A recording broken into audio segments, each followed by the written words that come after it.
yo quiero que me acompañe al libro de los Hechos, capítulo 16, del verso 16 en adelante. El libro de los Hechos, capítulo 16, verso 16 en adelante. Y para hacer un poquito en contexto, Hechos es el quinto libro del Nuevo Testamento. Primero están los 4 evangelios y luego sigue Hechos. Pero ¿qué pasó en los 4 evangelios?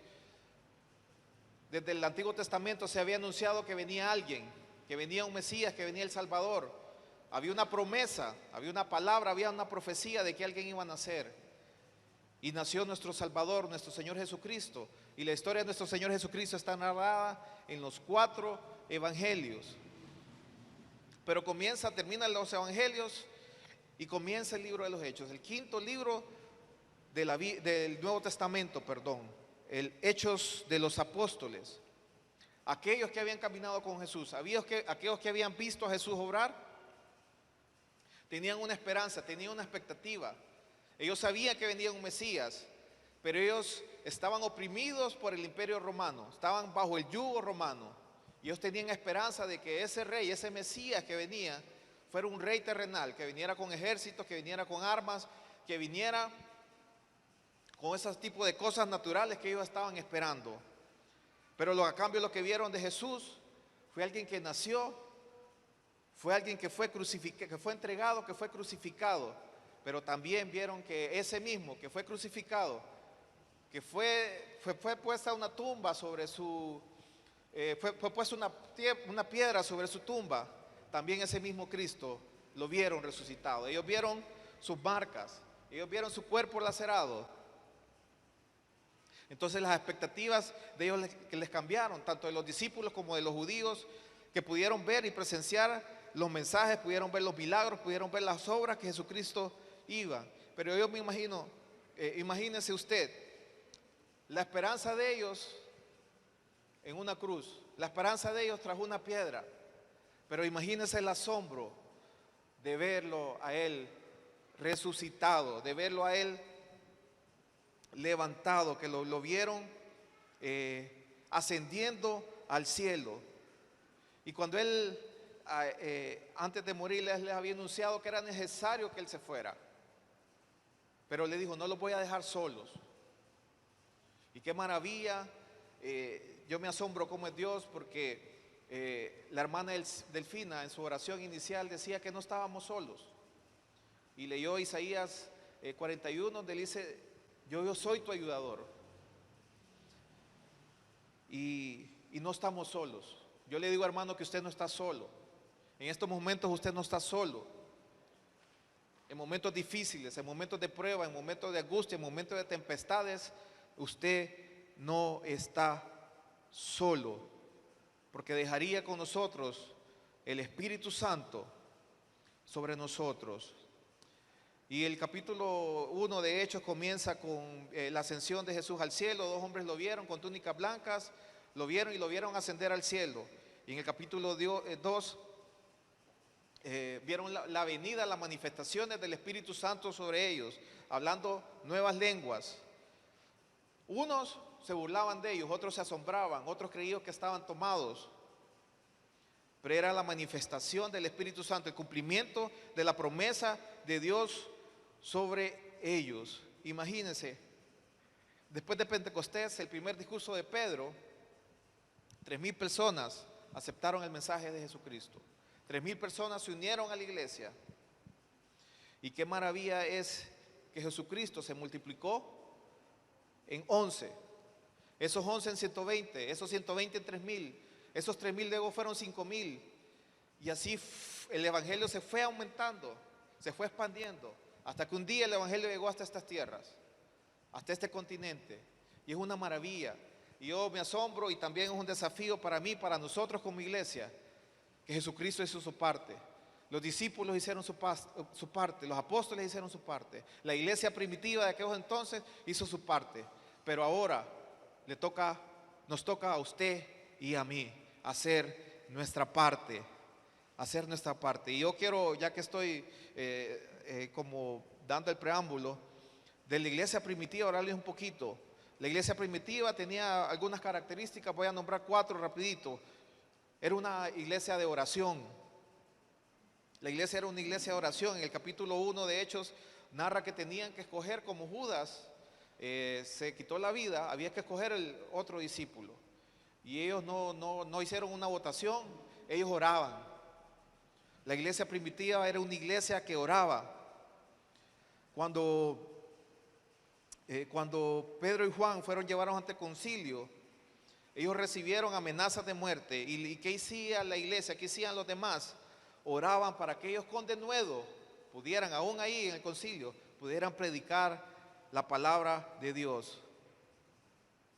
Otra característica de la iglesia primitiva, tenían las cosas en común. Dice que perseveraban en la doctrina de los apóstoles y tenían comunión unos con otros en el partimiento del pan y en las oraciones.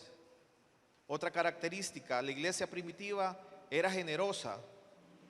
Dice, y la multitud de los que habían creído de un corazón y un alma, ninguno decía ser suyo propio nada de lo que poseía, sino que tenían todas las cosas en común. Y ellos atendían a los pobres, atendían a las viudas, atendían a los huérfanos. Era generosa esa iglesia. La iglesia primitiva abrazó el mandato de expandir el evangelio. Y por eso leo en el primer discurso de Pedro, 3,000 personas se convirtieron al Señor. En el segundo, 5,000 personas. Y este mandato era para todos. Y este mandato sigue siendo para todos hoy, no solamente para el pastor, no solamente para los líderes de la iglesia, es para todos hoy. El mandato de expandir el evangelio. Pero ¿qué pasa? Muchas veces nos sentimos descalificados porque nos ataca nuestra vida pasada. No, pues ¿cómo yo voy a predicar el evangelio si yo era así? Si yo he hecho estas cosas. Si yo no saben de dónde vengo yo, no sabe mi familia, no sabe las cosas que hacían, las cosas que hemos hecho. Pero si hasta un hombre como Saulo, que era perseguidor de la iglesia, se convirtió en un apóstol del Señor, nosotros también debemos cumplir ese mandato. Vamos al texto que les comenté, Hechos 16, 16 en adelante. Dice, aconteció que mientras íbamos a la oración, nos salió al encuentro una muchacha que tenía espíritu de adivinación, la cual daba ganancias a sus amos adivinando. Mire lo que dice la primera parte. Aconteció que mientras íbamos, ¿a dónde? A la oración. 17. Esta, siguiendo a Pablo y a nosotros, daba voces diciendo, estos hombres son siervos de Dios Altísimo, quienes os anuncian el camino de salvación. Lo que hablábamos, la expansión del evangelio. 18. Y esto lo hacía por muchos días, mas desagradando a Pablo, este se volvió y dijo al espíritu, te mando en el nombre de Jesucristo que salgas de ella. Y salió en aquella misma hora. 19. Pero viendo sus amos que había salido la esperanza de sus ganancias, prendieron a Pablo y a Silas y los trajeron al foro ante las autoridades. Y presentándolo a los magistrados, dijeron, estos hombres, siendo judíos, alborotan nuestra ciudad. Me detengo aquí un momento, porque hablábamos de la expansión del evangelio, que es responsabilidad suya y mía. Y yo me asombro porque hay una demanda de Dios hacia todos nosotros. Y dice que Dios nos ha hecho hijos. Dice a todos los que recibieron, les dio la potestad de ser hijos. Pero también dice que somos colaboradores, que somos representantes, que somos colaboradores de Él en este asunto. Pero dice que estos siendo judíos alborotaban las ciudades. ¿Y qué interpreto yo con esto? Que es mi deseo para nosotros que estamos a cargo de esta iglesia, que puedan decir que todos nosotros somos alborotadores de la paera. En el sentido que lo vamos a alborotar con el poder del evangelio, que lo vamos a alborotar con nuestro testimonio. Y yo quiero que se lleve esta palabra, que nosotros tenemos que sacudir la sociedad, que tenemos que sacudir la paera, que tenemos que sacudir a nuestros compañeros de trabajo, a nuestra familia, que debemos sacudir el barrio donde estamos, con el poder de la palabra de Dios. ¿Y cómo? Siendo bendición, llevando el evangelio, orando por el que está enfermo, dándole pan al que necesita. Muchas formas donde podemos ser bendición. Hace un mes prediqué acerca de Abraham y había una palabra que Dios le dio a Abraham y le dijo: serás bendición. Y es nuestro deber ser bendición a los demás.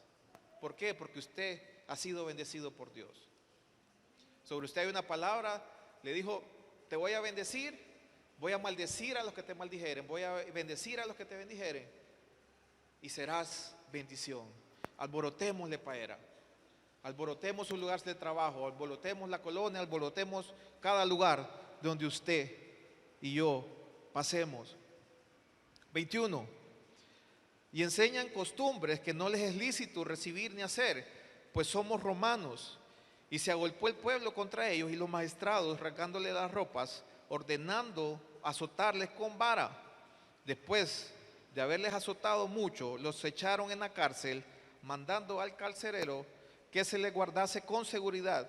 Y cuando recibió este mandato, los metió en el calabozo de más adentro y les aseguró los pies en el cepo. Pero a medianoche, me asombra este versículo, 25, a medianoche, orando, Pablo y Silas cantaban himnos a Dios y los presos los oían. 26, entonces sobrevino de repente un gran terremoto, de tal manera que los cimientos de la cárcel se sacudían y al instante se abrieron todas las puertas y las cadenas de todos se soltaron. Bien. Habíamos dicho que la primera iglesia, la iglesia primitiva se le denomina normalmente, impactaba a la sociedad y donde quiera que iban predicaban y eran azotados, eran rechazados, pero a ellos no les importaba. Si los echaban de la ciudad, a la ciudad que iban también hacían lo mismo, porque ellos tenían ese deseo, ese fuego, ese fervor por impactar con el evangelio, con el poder de Dios, aquellos que habían recibido el Espíritu Santo, darlo a los demás. Y fueron perseguidos, azotados, fueron rechazados, pero ellos no se cansaban, ellos seguían y seguían. El texto dice que de repente hubo un gran terremoto, de tal manera que los cimientos de la cárcel se sacudían y al instante todas las puertas y las cadenas de todos se soltaron. Un de repente de Dios puede abrir las puertas, amigo y hermano. Un de repente de Dios hizo que las cadenas quedaran tiradas al piso. Y yo quiero que me reciba esto en el nombre de Jesús. Lo que usted y yo necesitamos no es más dinero. Lo que usted y yo necesitamos no es más propiedades, no es otro vehículo. Lo que usted y yo necesitamos es un de repente de Dios en nuestra vida. Llévese esa palabra. Y yo me asombro con Romanos 8:32, dice: el que no escatimó a su propio hijo, ¿cómo pues no te dará todas las cosas? Si lo tenemos a Él, lo tenemos todo. Y yo me quiero enfocar en algo esta mañana. Habíamos dicho que una de las características de la iglesia primitiva es que era una iglesia de oración. Pablo y Silas eran hombres de oración. Pedro y Juan eran hombres de oración. No sé si usted puede ver más atrasito en el capítulo 3, léalo en su casa. Decía que Pedro y Juan iban subiendo hacia el templo de la Hermosa y se encontraron un hombre que estaba cojo.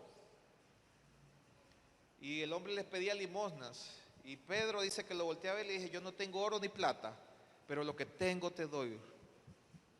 Levántate. Iban para la oración, Pedro y Juan. Eran hombres de oración. Otro ejemplo, Daniel era hombre de oración. ¿Y qué tienen en común estos hombres de oración? Le digo esto no para desanimarlo, pero ya va a ver. Todos se metieron a problemas por la oración. La gente que ora no está exento de problemas. Y yo sé que hay gente que me está entendiendo, que lo ha experimentado. La gente que ora no está exento de cueva de leones. La gente que ora no está exento de azotes ni de prisiones, pero la gente que ora recibe autoridad de Dios. Recibe autoridad de Dios para cambiar la realidad que los rodea. Y la oración no nos impedirá los problemas. pero sí nos dará autoridad para solucionarnos. El verso 16 y 17 nos dice que ellos percibieron en una muchacha algo. La muchacha los estaba elogiando y decía, estos son hijos del Dios Altísimo. Pero llevaban días, no sé cuántos días transcurrieron, y la muchacha seguía con lo mismo. Y Pablo percibió algo en ella. Y era un elogio, no era nada malo, era un elogio, la verdad sí, pero no venía de Dios. Y dice que Pablo se detuvo y le dijo a la muchacha, espíritu de adivinación, vete fuera de su vida. Dice que la muchacha al instante quedó libre. ¿Y por qué le digo eso? ¿Por qué me detengo en este verso? Porque es momento de que el enemigo deje de hacer desastres en nuestra vida. Es momento de que el enemigo deje de hacer desastres en nuestra familia. Es momento que nos levantemos para que el enemigo deje de hacer sus cosas, sus fechorías en aquellos que nosotros amamos. Es momento de detenernos y con la autoridad que Dios nos ha dado, con la autoridad que hemos adquirido en oración, oiga la importancia de la oración, es hora de decirle ya no más, ya no más. Y esta mañana yo oro para que todos nosotros podamos recibir la autoridad que viene de Dios para deshacer las obras del enemigo, para decirle hasta aquí la enfermedad, hasta aquí el vicio, hasta aquí la burla, hasta aquí el rechazo, hasta aquí la falta de perdón, hasta aquí. Reciba la autoridad de Dios esta mañana. ¿Y de dónde venía la autoridad que estos hombres tenían? La autoridad venía de la oración, venía de estar con Dios, venía de dedicarle tiempo a Dios. Y que esto se nos pueda ser sembrado en nuestro corazón, que necesitamos dedicarle tiempo a Dios. El tiempo pasa, los años pasan y cada vez vemos cosas más feas, más crueles. Y no hay que irse muy largo, vea las noticias de esta semana, lo que pasó en Atolva, vea lo que pasa a nivel internacional, con las cosas que se celebran, que antes eran malas y ahora quieren hacernos ver que son buenas.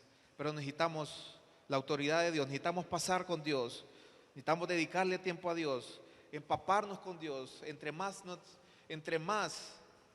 le dediquemos tiempo a Dios, nos vamos a parecer a Dios. Y era lo que estos hombres tenían, le dedicaban tiempo a Dios. Verso 19, los dueños de aquella muchacha se dieron cuenta que aquella muchacha ya no les estaba generando dinero. Dice que tenían muchas ganancias a causa de la adivinación que había en ella. Y por eso fueron agarrados, fueron aprendidos y fueron juzgados. Y mire esto, momentos antes, Pablo y Silas orando, momentos después, aprendidos.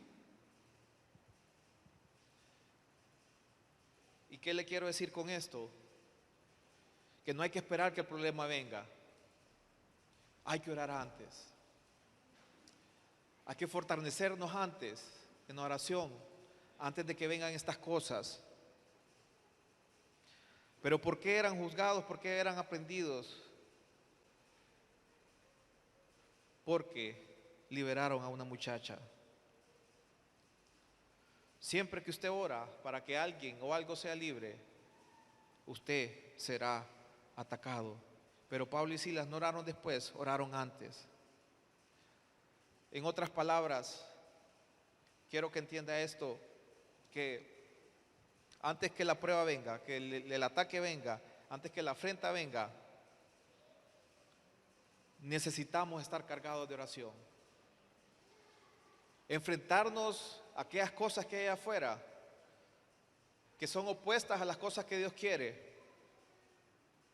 Pero necesitamos ir cargados con presencia de Dios, con oración. Cuando uno ora, hacemos un depósito con Dios. Y por eso Muchas veces a usted no le va a temblar las piernas pararse ante muchos a predicar, a orar. No le va a temblar las piernas para establecer el reino de los cielos ahí donde usted llegue. No espere que el problema venga para orar. Ore antes. Necesitamos un pueblo que se ponga a la brecha a orar, que se arme de oración, que se arme de buscar el rostro de Dios, que se arme de buscar y de ponerse en tono de las cosas que Dios tiene preparado para nosotros. Pablo y Silas oran y la muchacha queda. Pablo y Silas oran y la muchacha queda. Así es, queda libre. Y el infierno se les vino encima, lo golpearon, los azotaron. Porque siempre que hay una liberación, siempre que usted va a hacer algo, siempre usted va a sufrir sus injusticias, va a sufrir golpes. Pero le digo algo, va a valer la pena, va a valer la pena. Y le digo esta mañana, no desista. Aquí hay personas que han pasado por estas cosas, se han determinado a hacer cosas para Dios y han recibido golpe, han recibido juicio. Pero no desista porque usted está cumpliendo la voluntad de Dios. Y yo le digo algo, cada vez que usted cumple la voluntad de Dios, Pablo y Silas estaban haciendo la voluntad de Dios. Pero cuando usted hace la voluntad de Dios, cuando usted está en la voluntad de Dios, siempre la gracia de Dios va a estar a su favor. Por eso es importante estar en consonancia con lo que Dios quiere para nuestra vida. Hagamos la voluntad de Dios, sigamos, no desistamos. Si usted está siendo atacado, siga buscándolo. Si el mundo se le vino encima por buscar a Dios, no se detenga, va a valer la pena. Dice que los encerraron en la cárcel de más adentro. En aquellos tiempos dicen que entre más peligroso era el recluso, más adentro lo dejaban. Pero eran las cárceles o los calabozos más seguros. Y eran calificados calificados como peligrosos. Y le digo esto porque cuando nosotros nos levantamos en oración, cuando nos levantamos a desenmascarar al enemigo, a quebrar las obras del enemigo, a deshacer las obras del diablo, somos peligrosos para el infierno. Y esto no le digo para asustarle, es para que usted cobre valor en Dios. No estamos solos, tenemos a alguien que nos respalda.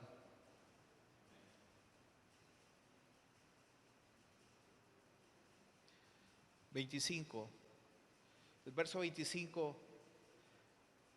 dice: pero a medianoche, orando Pablo y Silas, cantaban himnos a Dios y los presos oían. Vamos a ver. Viene él, le mete llave al calabozo. Le metió llave al calabozo. Se guardó la llave. Y yo me imagino que al ingresarlos a la cárcel, Pablo miraba a Silas y Silas miraba a Pablo. Y le decía: ¿te dolió? Sí. Y es un poco contrastante porque estamos haciendo la voluntad de Dios. Y se preguntaban: ¿te dolió? Sí. ¿Fue fuerte? Sí, fue fuerte. ¿Y qué te parece si cantamos? ¿Y qué te parece si oramos? Y es importante que en su medianoche, es importante que en su hora más oscura, ahí cuando usted está en un calabozo, cuando usted está en una humedad, cuando usted está sucio, cuando usted está desangrado, cuando usted está semidesnudo, ¿con quién se junta usted? ¿A quién busca? ¿Qué hacen? Y es importante juntarse con gente de Dios en momentos difíciles, en momentos donde su fe ha sido retada, ha sido confrontada. ¿A quién acude usted? ¿A quién se junta? Y por eso es importante de estar rodeado de gente de Dios. Alguien que le diga: hey, vamos a cantar, hey, vamos a orar. Es importante con quién nos juntamos cuando somos azotados y encerrados. Pablo y Silas comenzaron a cantar y a orar.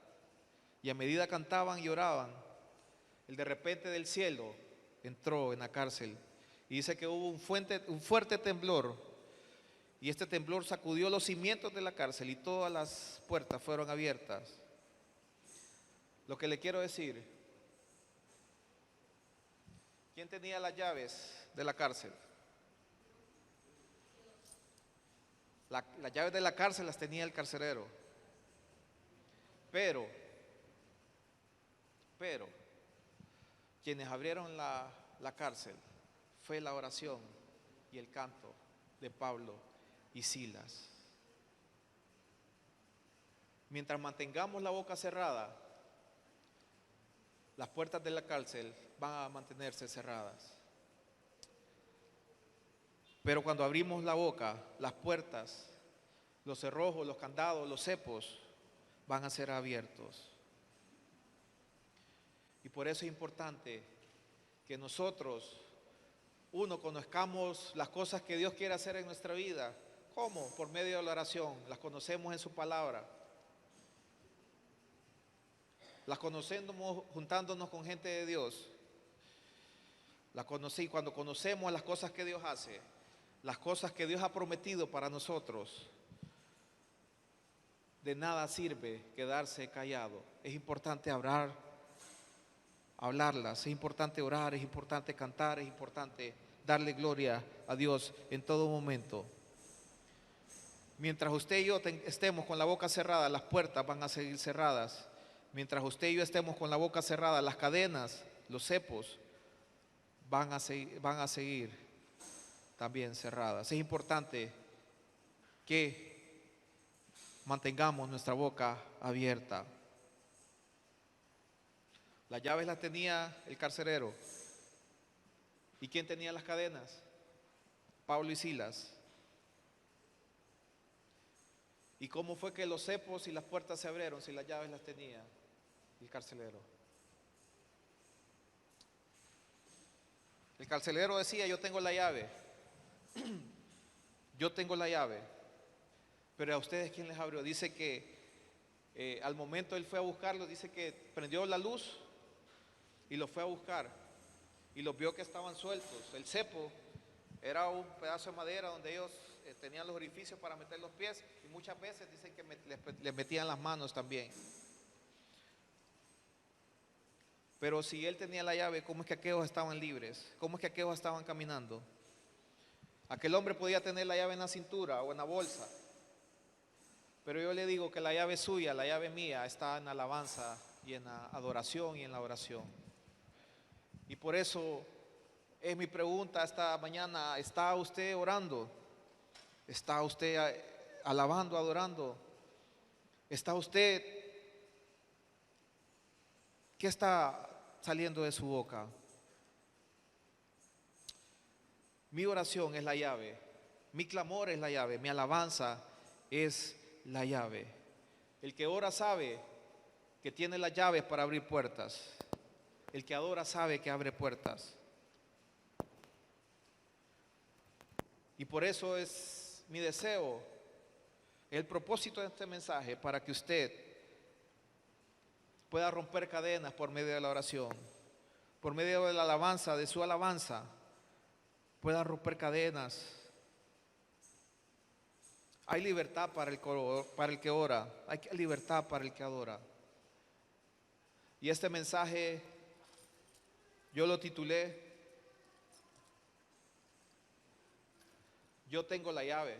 Así le hacía aquel hombre, pero mi llave aquí está. Hágale así, para que se acuerde mañana: yo tengo la llave. Yo tengo la llave. Y si nosotros tenemos la llave, ¿qué hacemos con esta llave? Habiendo tanta gente atada, habiendo tanta gente presa, ¿qué hago yo con esta llave que tengo y tengo un familiar enfermo? ¿Qué hacemos con esta llave tan maravillosa que nosotros tenemos? Yo les pregunto: ¿quiénes cantaron y quiénes oraron? ¿Quiénes oraron y quiénes cantaron? Pablo y Silas. ¿Y quiénes fueron libres? Todos fueron libres.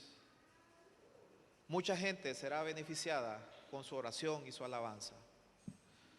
No solamente se le abrió la puerta a Pablo y a Silas, se le abrieron a todos los que estaban escuchándolos.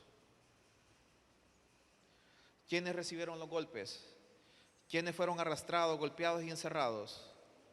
Pero las cadenas y las puertas, ¿de quiénes fueron abiertas? De todos los que estaban con ellos. Qué importante es estar cerca de un hombre o de una mujer de Dios. Qué importante es estar cerca de un hombre o una mujer que ora y una mujer que adora.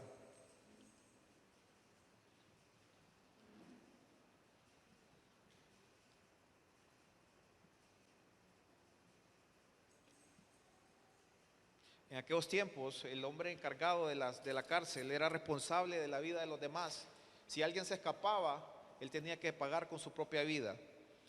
Por eso en el verso 29 dice: él entonces, pidiendo luz, se precipitó adentro y temblando se postró a los pies de Pablo y Silas. Perdón, leo desde el 28, desde el 27, perdón. Despertando el carcelero y viendo las puertas abiertas de la cárcel, sacó su espada y se iba a matar, pensando que los presos habían huido. Mas Pablo clamó a gran voz diciendo: no te hagas ningún mal, pues todos estamos aquí. 29. Él entonces, pidiendo luz, se precipitó adentro y temblando se postró a los pies de Pablo y Silas.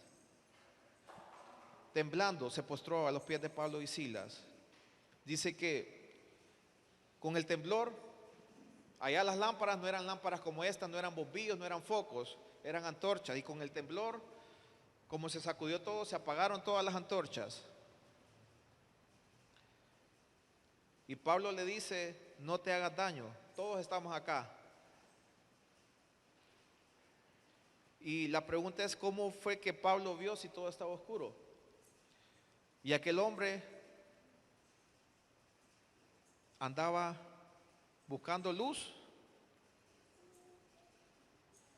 Dice el verso, vamos a ver, lo voy a leer de nuevo. El 29 dice: y él pidiendo luz se precipitó adentro. ¿Cómo es que Pablo vio en oscuro, vio que aquel hombre se iba? ¿Y cómo es que aquel hombre, al momento de ir a buscarlos, andaba buscando luz? Y yo interpreto que el que ora y el que adora ve lo que los otros no ven. El que ora y el que adora alcanza a ver lo que otros no pueden ver. Porque donde otros ven tinieblas, nosotros, los que oramos, vemos claramente. Aquel necesitaba encender una luz, mientras que en Pablo habitaba la luz. Y esa luz era Cristo. Y Él camina con usted y camina conmigo. Es maravilloso las cosas que nosotros, de las cuales nosotros somos portadores. Es maravilloso las cosas que Dios ha puesto dentro de nosotros. El verso 30 dice: y sacándolos les dijo: señores, ¿qué debo hacer para ser salvo? 31. Ellos dijeron: cree en el Señor Jesucristo y serás salvo tú y tu casa. Serás salvo tú y tu casa. ¿Quién fue que golpeó a Pablo y a Silas? Fue este mismo hombre. ¿Y quién estaba de rodillas ante Pablo y Silas? Fue este mismo hombre. No pasó ni un día, fue el mismo día. Horas después, él estaba en sus rodillas ante Pablo y Silas. Para el que ora y el que adora, siempre Dios pondrá aquellos que te golpean delante de ti. Aquel hombre que los lastimaba, aquel hombre que los encerró, aquel hombre que los tenía bien asegurados y que era responsable de que ellos no salieran, ahora estaba de rodilla entre ellos. Y el Salmo 23:5 me dice: aderezas mesas delante de mí en presencia de mis angustiadores. ¿Cuál fue la actitud de Pablo y Silas? Yo probablemente me hubiera vengado, pero ellos lo que hicieron, lo levantaron y le dijeron: cree en el Señor Jesucristo y serás salvo tú y tu casa. No paguemos mal por mal. Muchas veces Dios en el camino va a poner gente que nos hizo daño, gente que habló de nosotros, que nos criticó, que nos señaló, que nos miró mal. Pero es nuestro deber no lastimarnos, no dañarlos, sino levantarlos y ponerlos de pie. Aquel que en un instante los estuvo golpeando, los estuvo azotando, en otro momento los llevó a su casa, les lavó las heridas y les preparó la mesa. Lo que ayer fue tu problema, mañana te servirá sirviéndote. Yo quiero que ahí donde está incline su rostro. Y mientras usted mantiene su rostro cerrado, yo quiero leer lo que dice Segunda de Reyes 6, 15 y 17. Yo quiero que preste atención a estas palabras. Yo no sé cómo ha venido hoy usted, no sé cuál sea su carga, cuál sea su problema. En Segunda de Reyes 6, 15 y 17 dice: y se levantó de mañana y salió el que servía al varón de Dios, y aquí que el ejército que tenía sitiada la ciudad, con gente de a caballo y a carros. Entonces su criado le dijo: ah, Señor mío, ¿qué haremos? Él le dijo, Eliseo: no tengas miedo, porque más son los que están con nosotros que los que están con ellos. Y oró Eliseo y dijo: te ruego, Jehová, que abra sus ojos para que vea. Entonces Jehová abrió los ojos del criado y miró, y aquí que el monte estaba lleno de gente de a caballo y de a carros de a fuego alrededor de Eliseo. Eliseo y su criado estaban sitiados por el enemigo, estaban sitiados por hombres armados. El muchacho no sabía qué hacer y le dice a Eliseo: Señor mío, ¿qué haremos? Yo no sé cuál sea su situación, yo no sé por qué está pasando usted ahorita y usted se sienta sitiado, se sienta rodeado y no hay cómo salir. Pero Eliseo le dijo: no temas, porque más son los que están con nosotros que los que están con ellos. Y dice que Eliseo oró, y no oró Eliseo para que la ayuda viniera. La ayuda ya estaba ahí, solo que el muchacho no lo podía ver, porque habían cosas en el mundo espiritual que él todavía no podía ver. Y la oración de Eliseo no era para que la ayuda viniera, era para que sus ojos fueran abiertos. Y yo esta mañana yo oro para que los ojos de todos nosotros sean abiertos. La ayuda no viene en camino, la ayuda ya está aquí. No tiene que temer, hermano. No desespere como ese muchacho. Ellos estaban asediados por un ejército, listos para quitarle la vida. Pero Eliseo hace una oración, y cuando Eliseo ora, algo sucede. Eliseo no oró por la ayuda para que viniera, oró para que se comprobara que la ayuda ya estaba ahí. Había una presencia espiritual rodeando la propiedad donde ellos estaban, y esa presencia los cuidaba, los guardaba y los protegía. Dios no respondió la oración de Eliseo eliminando al enemigo, sino que iluminó su presencia, demostrándole que Eliseo y su servidor no estaban solos.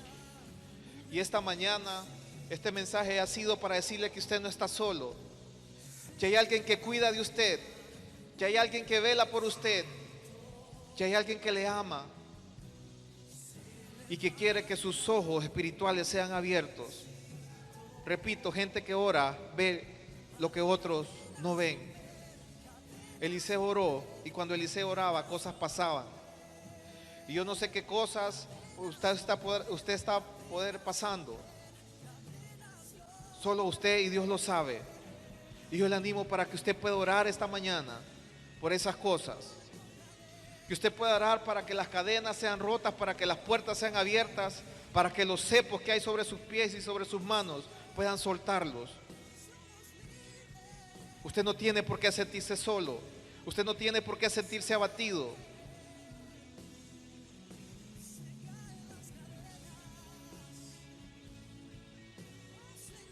A ellos se les fue revelado que había ángeles protegiéndolos como un gigante campeón por su pueblo.